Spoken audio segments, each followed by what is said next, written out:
Thank you very much, Wanjiro. I just want to give some perspective from this other side of government. I am delighted with presentation by Professor Kipto, by Dr. Kipto, because if it was a courtroom, it could have been a pre-bargain or mitigation. But I think some real issues have come out that we as government need to sort out in terms of the process. There is a lot of cleaning up required.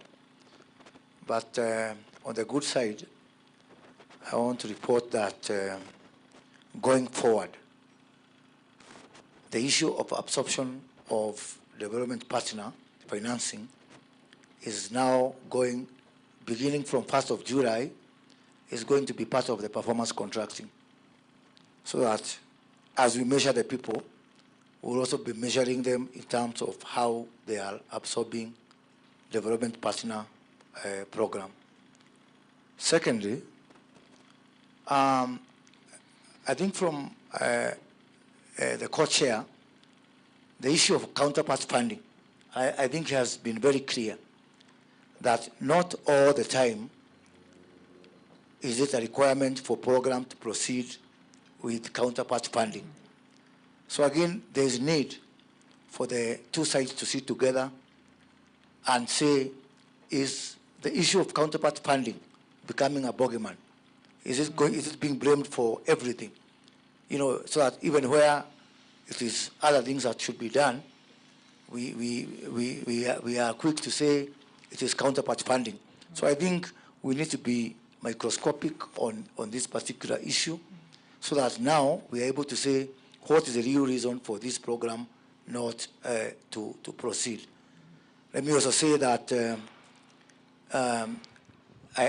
under the my delivery docket, beginning from next week, I have a monthly reporting obligation to Cabinet, and among the things I'll be reporting on to Cabinet is this issue of absorption and performance generally of this development partner platform, because we realize the need for us to escalate and report them on a very high level.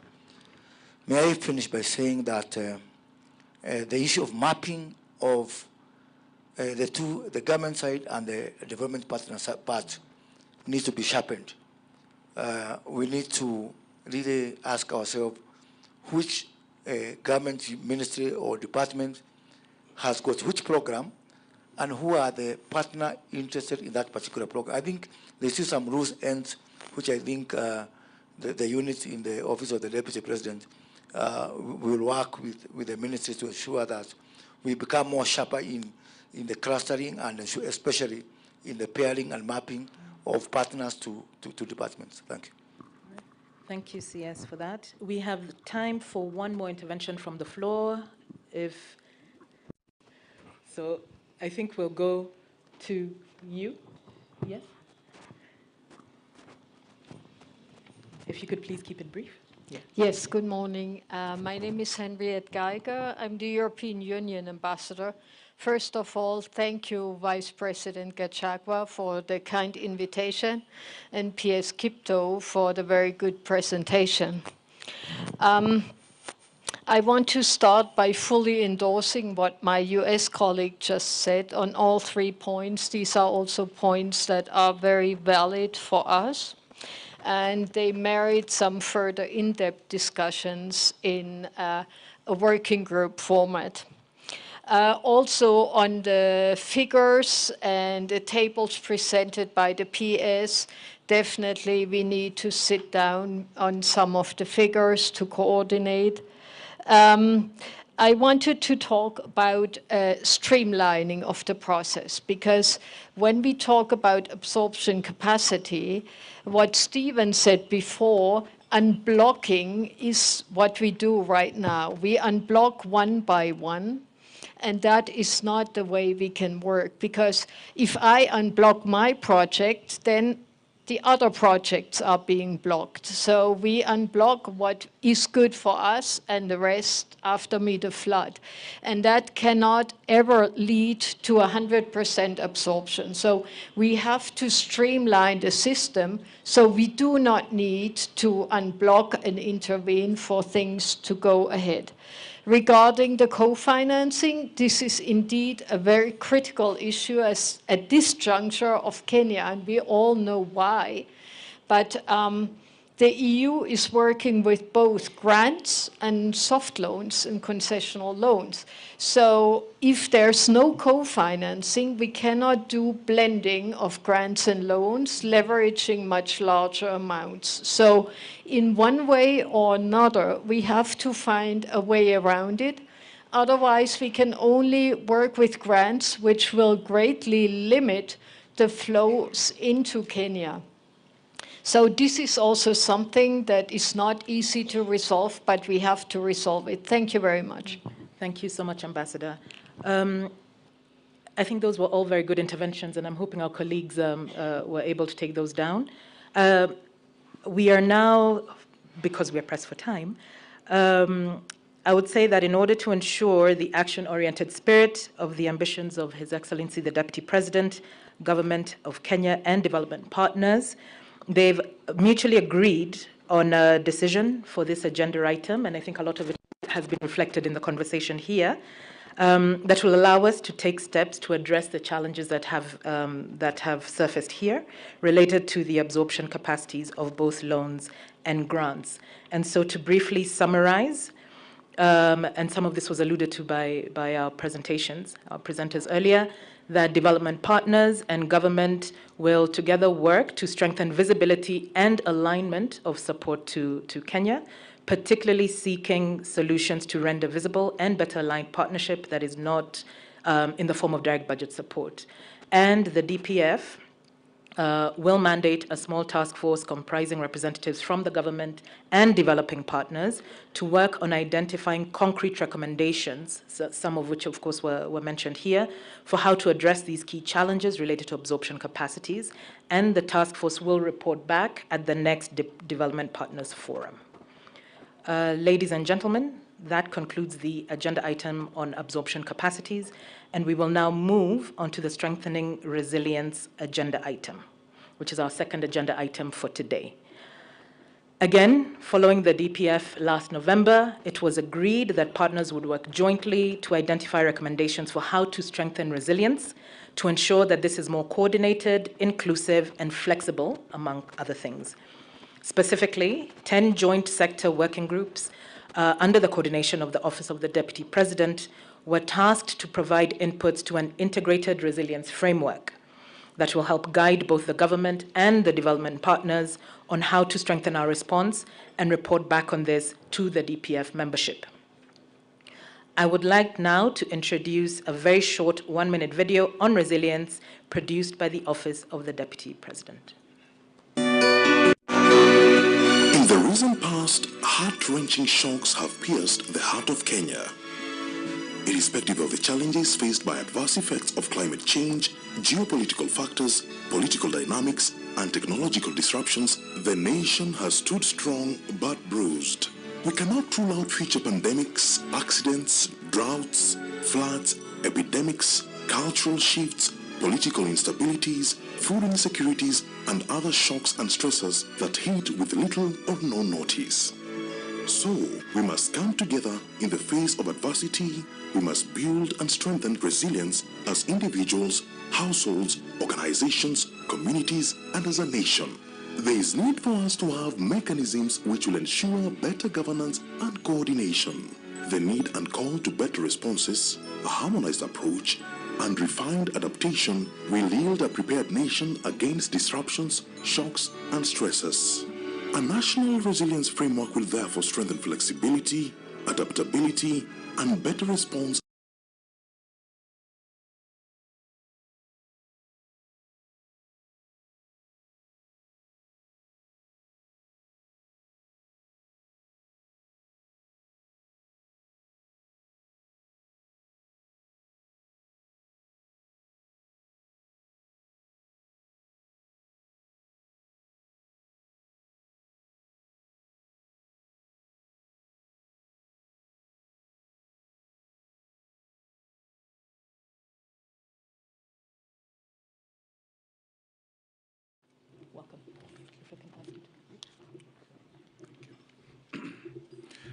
Your Excellency, Honorable Cabinet Secretaries, big PSS, distinguished guests, good morning. As has been introduced, I'm presenting a paper. I think we can put up the PowerPoint. Oh, yes, sorry. Yeah, I'm presenting a paper which we did by a number of us who are in the team. Sorry. Take it back to the beginning, yeah. So I think following the last DPF meeting, we were tasked, a number of us, to look at how we can come up with a framework of strengthening resilience in Kenya. So within your pockets, you have a document that is a little bit more detailed. We have a small presentation that we're going to give. And the main objective of our presentation is to sort of, first of all, look at the conceptual framework of what resilience is, and then with that now define on what we are supposed to do. So the committees that were part of this process of developing this concept were, as listed there, 10 sector working groups comprising of social protection, water and sanitation, devolution, agriculture and livestock, environment protection and natural resources, health, lands, housing and urban development, blue economy, assaults and energy. So, but more special mention is going to be given to also UNICEF and FCDO, which helped in the shaping up of the document that we're talking about. We incorporated them to bring the the development partners component into the definition.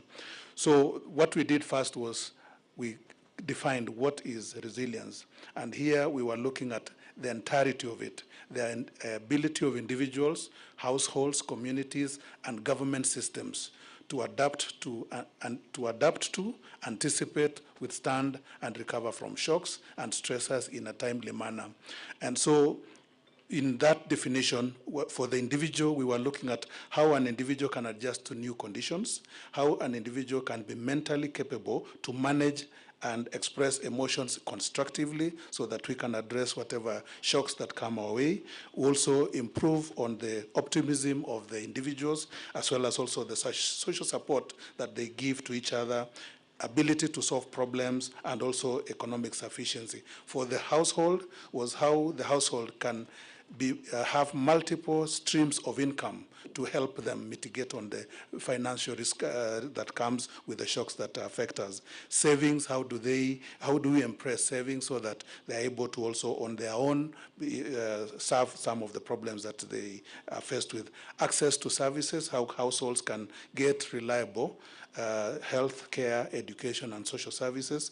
Strong family bonds, because also you find that in resilience, when there are ties in family, they are able to withstand the challenges that come. How can they be prepared as households? And this is where social inclusion, how do they save, how do they store food reserves for themselves, and also health and nutrition. Institutions is how institutions can now have robust and reliable, adaptable physical technological infrastructure to help in supporting families and households in addressing the challenges. Risk management is also one of the other areas that we're looking at. How can institutions anticipate and have strategies to identifying and mitigating on these risks? The other issue also we looked at on resilience of institutions is continuity planning. How can they plan so that they're able to always anticipate and overcome the challenges? Adaptive leadership. How can institutions have leadership that is flexible, forward-looking, and thinking and responsive? And also looking at employees and collaborative networks so that they're able to sort the challenges that come our way in case of shocks that come. For community, again, social cohesion, leadership at the local level where communities are able to lead themselves to solve problems, resource availability for the community, inclusive participation, education and awareness, as well as community networks. Again, all these, when they are strengthened, that builds a resilient community. The same thing for the county and also for the nation. So that is how we started. First of all, defining how resilience is at every level, from the very micro to the macro level. And we also looked at what are some of these shocks that normally comes our way. First of all, there are droughts, floods, pandemics, epidemics, geofiscal challenges, violence, and economic disruptions. I think in our country for the last few years, we've seen us moving from one extreme end to the other. For the last 4 years up to last year, we were suffering from a very intense drought that we have ever witnessed in a long time. Immediately after that came the issue of the floods, and you could see that if we now don't look for adaptive strategies so that we don't have to be moving from one cycle responding to one form of extreme shock and moving on to the next one. How do we now adapt the communities? How do we adapt individuals so that the next shock that comes is not as extreme as the last one? So in terms of now defining, again, we said resilience involve adaptive, anticipatory, absorptive, and also transformative. When you look at as a country, we have a number of programs that we've been using to respond to shocks. And here we have Inua Jamii, which is under the social protection. We have complementary programs like, we have also Hunger Safety Network program under the ASAL. And again, these ones are only like responding to shocks, but they don't prepare the community to being able to withstand in the next one. Other complementary programs like economic inclusion program, niche and others, all again are looking at just responding to shocks, but we find that the implementation of such programs again faced a number of issues. One, there is a siloed approach. When you look at Inua Jamii and Hunger Safety Network, it is the same database, but being administered from two different institutions. So the same individual, I think in the world of relief, they'll say double dipping. I could be registered under Hunger Safety Net. I'm also in Inua Jamii. I get the 4,000 in this other arm. I get the other one. And then it is also not so inclusive because it is focusing on a number of areas. So you find a few number are getting more support while others are left out. So the siloed approach is one of the issues. The other one is on the issues of inadequate financing. I know like in Hunger Safety Network, initially used to be 4 counties, now it has been expanded to about 8, and yet when you look at the ASAL counties in the country, there are 23. So what happens to the rest of the other counties? And so, but if we're able to come together and remove this silo approach to solving the problems, then you'll find that we will spread and be able to serve more. Weak coordination is also another challenge, and also legislation to effect coordinated resilience is not yet institutionalized. And I think there is a process, as we are talking of a National Disaster Risk Management Bill and social protection that is ongoing. So the gaps that we identified, one is that there is issues on governance, there's issues of financing, and then there's issues of adaptation practices. And I'll want to spend a little bit more time on the adaptation because when you look at the programs I've mentioned, they're only on response to shocks. And then we sit back, we wait for another shock to come, we mobilize resources again to respond to another shock, and I think what we need to do is, as we respond to shocks, how do we build or implement adaptation practices so that when another shock comes, the impact may not be as high or as big as the previous one. For instance, when you look at the cycles that I mentioned a while ago, in a few months, maybe we may be back here again asking us, we have drought, pasture has been depleted, we have issues of animals dying, people are suffering from water scarcity. Yet, we have just come from a flood situation. So what we are advocating in this resilience